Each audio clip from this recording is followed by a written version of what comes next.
Hello my guys, എല്ലാവർക്കും welcome പുതിയ video. ഞാൻ ഉച്ചാവും ഡാൻസ് കളിച്ചോണ്ട് തന്നെ തുടക്കം.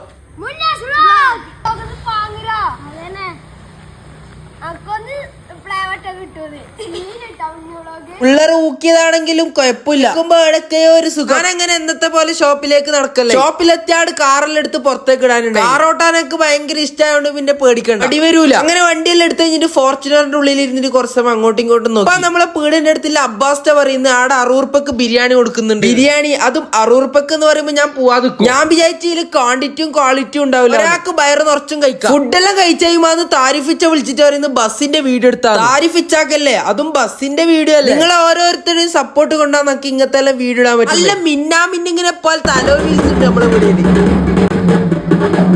ഏതോ സ്കൂളിൽ എന്തോ പരിപാടി അത് നോക്കിക്കൊണ്ടിരിക്കുമ്പോ കുറച്ച് കഴിയുമ്പോ JCB നമ്മളെ വീടിന്റെ മുമ്പിൽ തന്നെ പഞ്ചായത്ത് ഉണ്ടായോണ്ട് കുറച്ച് കഴിയുമ്പോ ഞാനും ചങ്ങായി നല്ല അവൽ മിൽക്ക് വേണ്ടി നല്ല ഐസ് പോലത്തെ അവൽ മിൽക്ക് തിന്ന സന്തോഷത്തിൽ കീബോർഡ് ഞെക്കി ഞെക്കി കളിച്ചു. എന്നിട്ട് സമയം പോയത് അറിഞ്ഞിട്ട് 6 മണിയായി. പാലക്കുന്ന് കാപ്പില്ല ഒരു തട്ടുകടയിലേക്ക് വന്നു. നല്ല ചൂട് ചായ, നല്ല ചൂടില്ലാത്ത മുട്ടി ഹൈറായി. തിരികെ ഷോപ്പിലേക്ക് ഞാനും ചങ്ങായും പോയി. അതും നടന്നു പോയി. ഇരുട്ടായിട്ടാകുമ്പോ ഫോർച്യൂണറിന്റെ ഭംഗി നോക്കി ഞാനും മനസ്സിച്ചാവും ആശിക്കിച്ചാവും കൂടിയിട്ട് പരിക്കേക്കോലെ ബൈക്ക് നിർത്തിയിട്ട് നല്ലെന്തോ കടിമണിച്ചെന്ന് ചേർത്ത് ഞാനായോണ്ട് ചെലവൊന്നും ഇല്ലല്ലോ. ഇവിടെയാണെങ്കിൽ അത്യാവശ്യം എന്തെല്ലാം കടികളുണ്ട്. ആ ചെറുകടി തിന്നോണ്ട് നമുക്ക് ഏടി അറിഞ്ഞിട്ട് നല്ല ചൂട് ചായയും അതിന്റെ പേരെ തിന്നാൻ നല്ല ബർക്കത്തിലും നെയ്പ്പത്തിലും ചില്ലി അതെല്ലാം മുടങ്ങിയിട്ട് കുഞ്ഞുമാനെടുത്തെത്തുമ്പോ കുഞ്ഞുമ്മ ഒറ്റ നിർബന്ധം ഞാൻ ആക്കിയത് തിന്നിട്ട് നീ പോയാ മതി. അങ്ങനെ അതും തിന്നിട്ടാകുമ്പോ വയറില്ലവാ അല്ല ബാക്കി നാളെ